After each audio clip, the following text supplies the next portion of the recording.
Okay, so hello. This is our second class. It's an introduction to electrical circuits. So this will be on the difficulty of medium, or it's more to people in grade 9 and grade 10, or people doing the IGCSE curriculum. So we'll be discussing the fundamentals of electrical circuits. So it's pretty much just the basics. Okay, so just an overview of what we'll be studying. So we'll learn about the concepts in electrical circuit, which means the voltage, the current, and the resistance, and their different scenarios. So let's first define what voltage is.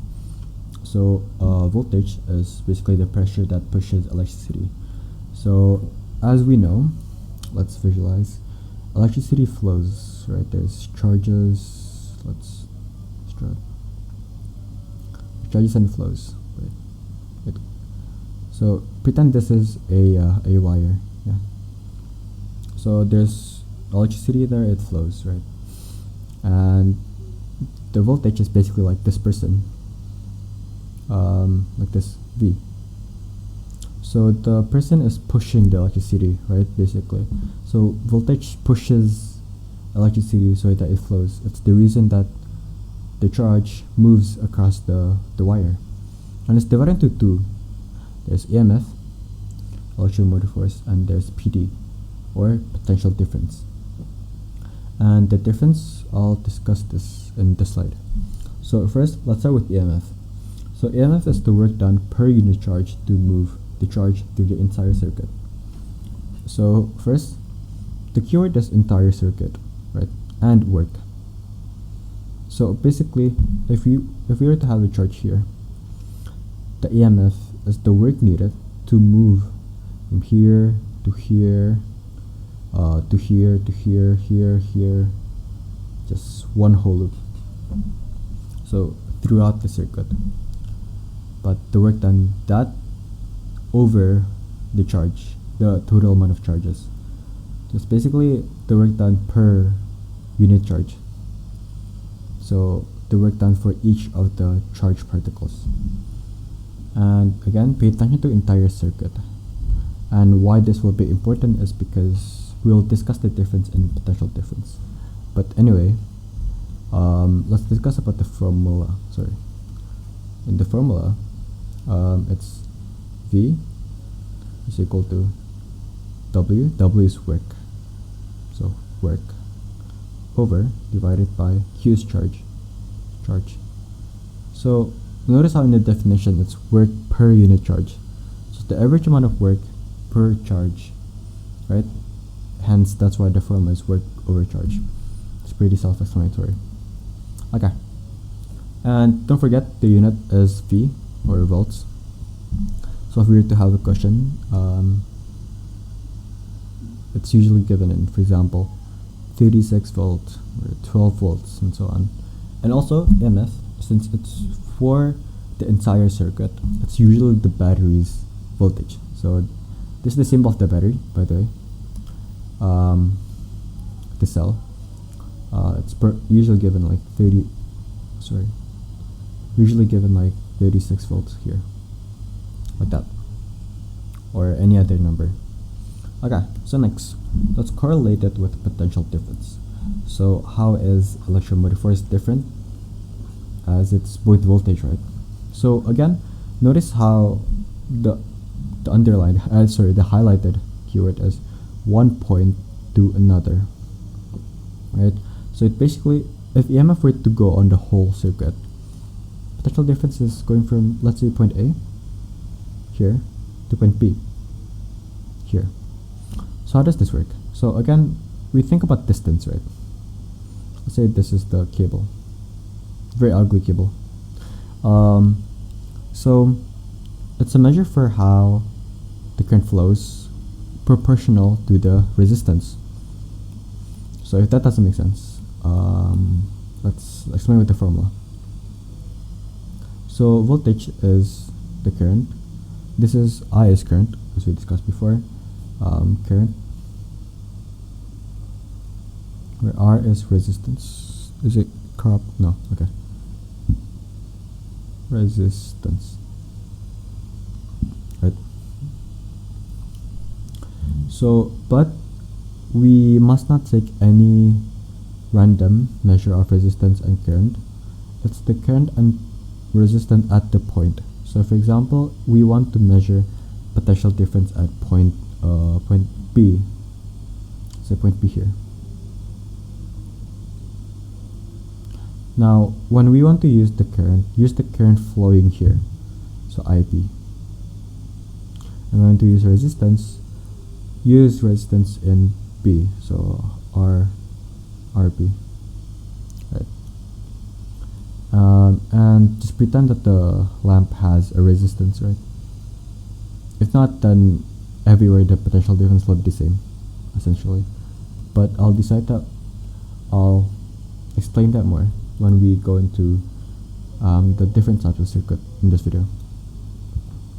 So next we have current. So current is the rate in which the charge passes by a point on the circuit. So I think this is the easiest concept to understand. So as we previously discussed, charges flow in a wire, right? So let's say this is the charges. So it flows, it moves, right? And basically how many of these yellow dots moves per second is the current. Easy. So it's basically a measure of how fast it's flowing, you can say, right? So it helps us understand how many energy is actually being supplied, right? Sorry, how many charges are flowing on the circuit, right? So,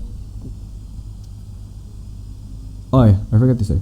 So potential difference, the unit is same. It's also volts, but you don't put potential difference here.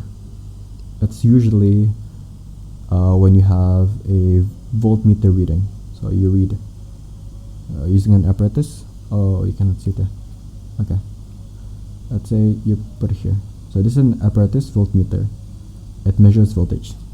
So you can say that, oh, it measures 12 voltage, for example. Yeah. Anyways, let's move on. So again, on current. So it's basically just the rate of how many current flows per second. This is Q is charge, and T is time, or unit time, any measurement of time. But usually you use per second. But usually in questions you're not given the charge or the time, so you will need to calculate the current using VIR. V equals IR. Okay. And you'll rearrange I equals to V over R. Just rearranging the formula. Okay, next. Next, we have resistance. So resistance is a measure of the opposition of the flow of the current.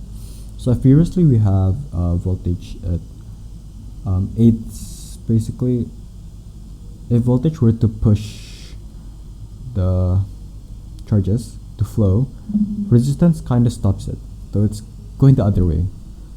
The objective of this is to limit how many charges are actually being transported, or it actually flows throughout the circuit. So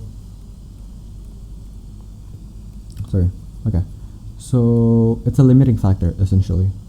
The formula is just the rearrangement as before. It's basically just the ratio of how many voltage there is and how many current actually flows. Because if, for example, the resistance is 1, the ratio is 1, then the voltage is equal to the current flowing, right? But basically, the greater the resistance, like the more this guy hypothetically pushes back on the wire, the less the current. Sorry, because the whole purpose of resistance is to stop current from flowing, right? Not to stop, to decrease the flow, right? So, logically and mathematically, more resistance means less current. Okay, so last one, the types of circuit. So we'll be spending most of the time here. So there's two main types of circuit we learned in IGCSE, for grade 9 and grade 10, or for medium level. So first the series. So these are the notable main features, main properties. Is first of all is the current is constant. So what this means is basically if you were to measure current at point A and current at point B, it'll be the same. It's the exact same value. If this is 3A, sorry, that's bad writing. If this is 3A, this will also be 3A, the ampere. Right? But the voltage will be different. So for example, if you were to have resistance here of 6 ohms, and here also have 6 ohms, and the EMF supplied is 36 volts. And we'll also discuss the R total first actually. So R total is basically the total amount of resistance in a circuit, right? So you can have multiple resistance. Resistance comes in blocks, basically. You can think of it. So basically for series, it's very simple. Just add them all. So 6 plus 6. So in this case, R total is equal to 6 plus 6, which equals to 12. And since the V is equal to 36, using V equals to IR, which in return gives I equals to V per R, that gives Ri to be 3A, right? That's 36 divided by 12. Now basically, if you were to calculate the voltage, just use VIR again, because it's potential difference, right? So VIR, the V we don't know, the R we know it's 6, the I we know it's 3, so it's 3 times 6 equals to 18 volts. Okay, so basically the voltage will be different in each points where the resistance is different.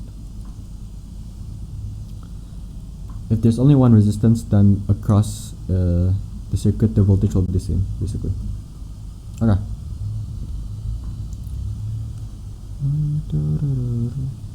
Okay, let's go to parallel circuits now, which is, I would say, a bit more complicated.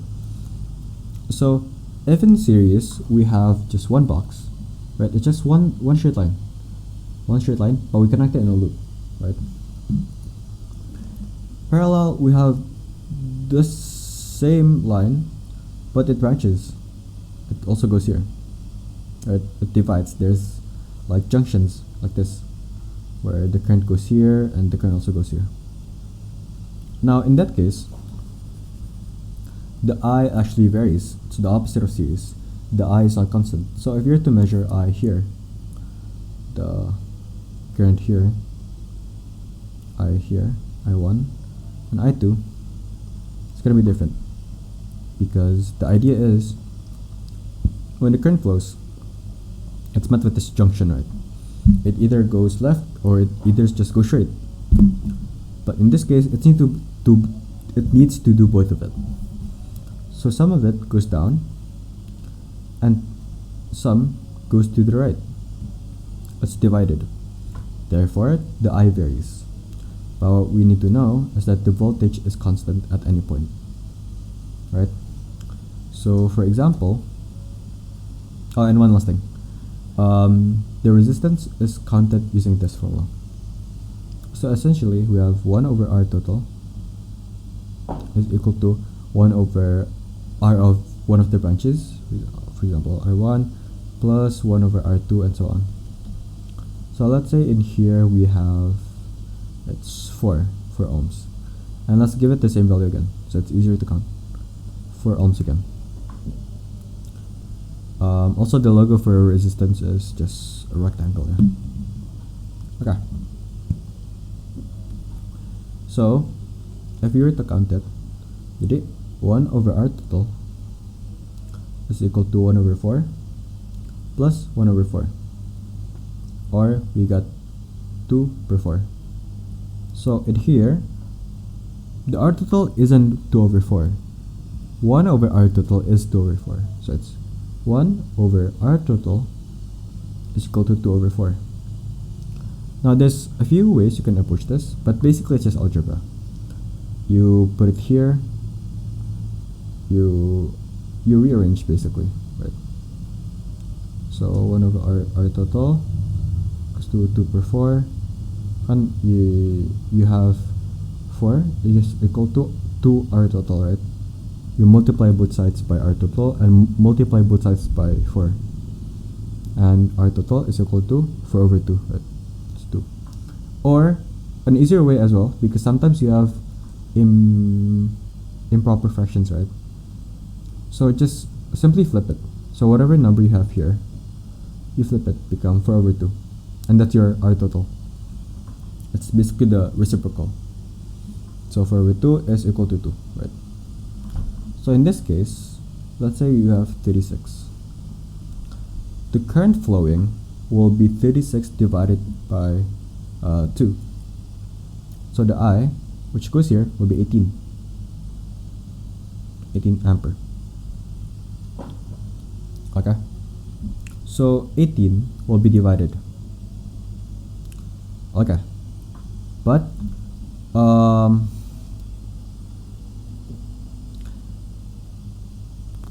basically, if you want to find the current at each place, there's two ways you can do it. First, you know that the voltage will be the same, right? So the voltage will be both 36 here and 36 here, volts. So you can use the formula VIR to find. So V equals to IR, I is equals to V per R, right? In this case, for example, if you want to do it here, I is equals to 36 divided by 4 equals to 9, right? And since this is the same, it's also 9 in the branch in the bottom, 36. So another approach you can use is you do the ratio. So for example, if we have a resistance of 4 ohms here, let's say 4 ohms, and this is also 4 ohms, we know that total resistance is 2, right? So the ratio is 2 over 4 for, let's say, point A, line A. Line is 2 over 4, so it's 1 per 2, right? We multiply this with the current at first. But the current at first is a 18, since it's 36 divided by 2. Then just divide by 2 again, and we have 9 ampere. And this will also be 9. Or we can also see that since the resistance is the same, the amount of current flowing will be the same as well. So you can just divide by 2. So that's that. Okay, so that's actually all for our lesson on electrical circuit. Since we didn't do any practice question on this video, since it's also pretty long, I will be providing a worksheet in the description below, so you can do it on your free time. If you have any questions on the worksheet, if you are stuck in a problem, feel free to chat me. I'll put my Instagram down below, and you can also comment and discuss with other people as well. And if I made any mistakes in the video, you can comment, and I'll be sure to fix my mistake. And yeah, if you have any questions as well, just reach out to me. Okay, thank you. Bye.